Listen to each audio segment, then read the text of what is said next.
Des petites lumières qui ont éclairé les nuits sur le massif cadre de l'Infernal Trail des Vosges. 5500 participants sur les différents formats de course qui se déclinaient également en mode festif.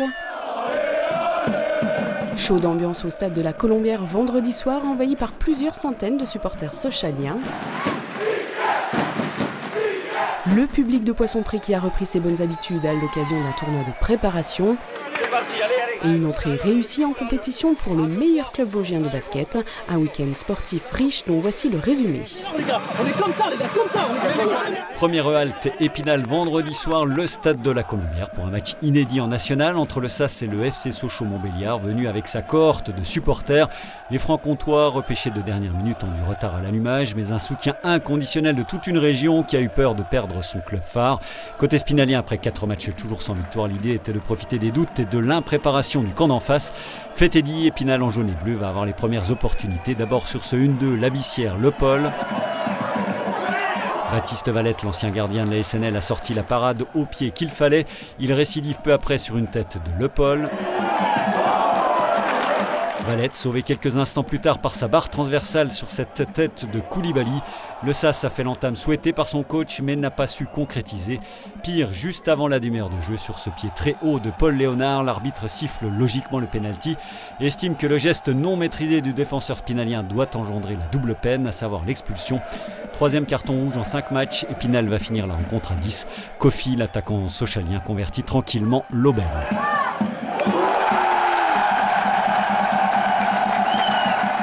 « 1-0 pour Sochaux, score à la mi-temps. La deuxième période sera logiquement à l'avantage de l'équipe en supériorité numérique qui va se créer de multiples occasions.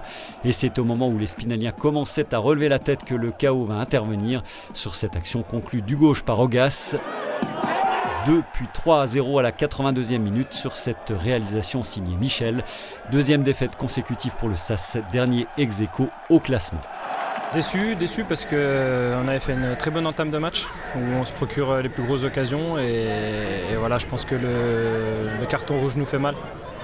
Il nous fait mal parce que je pense qu'il est sévère pour l'équipe et voilà, il joue le ballon en premier. Après voilà, certes il touche le joueur, il y a faute, mais par contre le rouge est très très sévère. On a fait l'entame qu'on voulait faire, on a voulu aller jouer haut, les presser, jouer dans leur dos, voilà, on s'est créé des situations. Après leur gardien a fait 2 parades, voilà, la barre et puis derrière vous avez la double sanction parce que l'exclusion, le penalty, le but, donc voilà, ça fait mal à la tête. Des têtes à relever dès vendredi prochain sur le terrain du relégué de Ligue 2 Niort.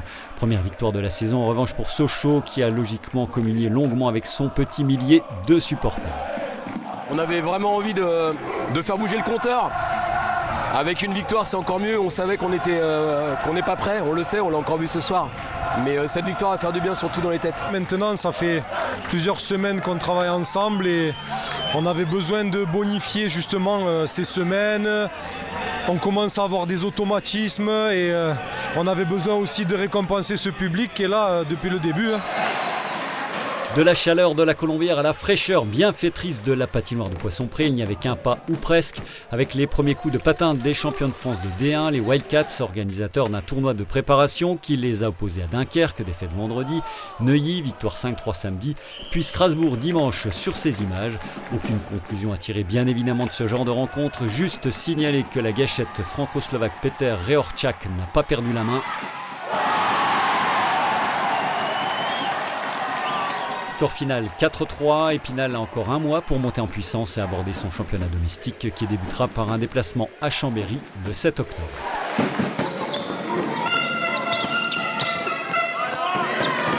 En basket, le meilleur club vosgien Mirecourt, ici en blanc, attaquait sa saison en National 3 samedi soir à domicile face au promu Viry-Châtillon, une saison qui devrait être très intéressante à suivre.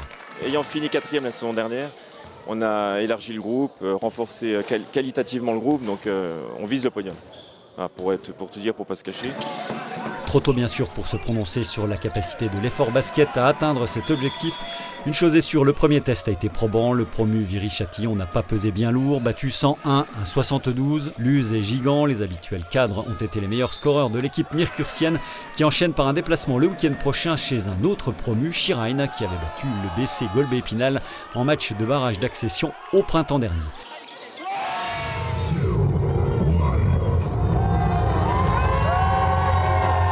On en termine par l'événement populaire le plus intense de ce week-end sportif, un véritable feu d'artifice de course nature sous tous les formats. 5500 participants au total pour la 15e édition de l'Infernal Trail des Vosges, qui avait comme d'habitude pour épicentre le Stade des Perrets à Saint-Nabord.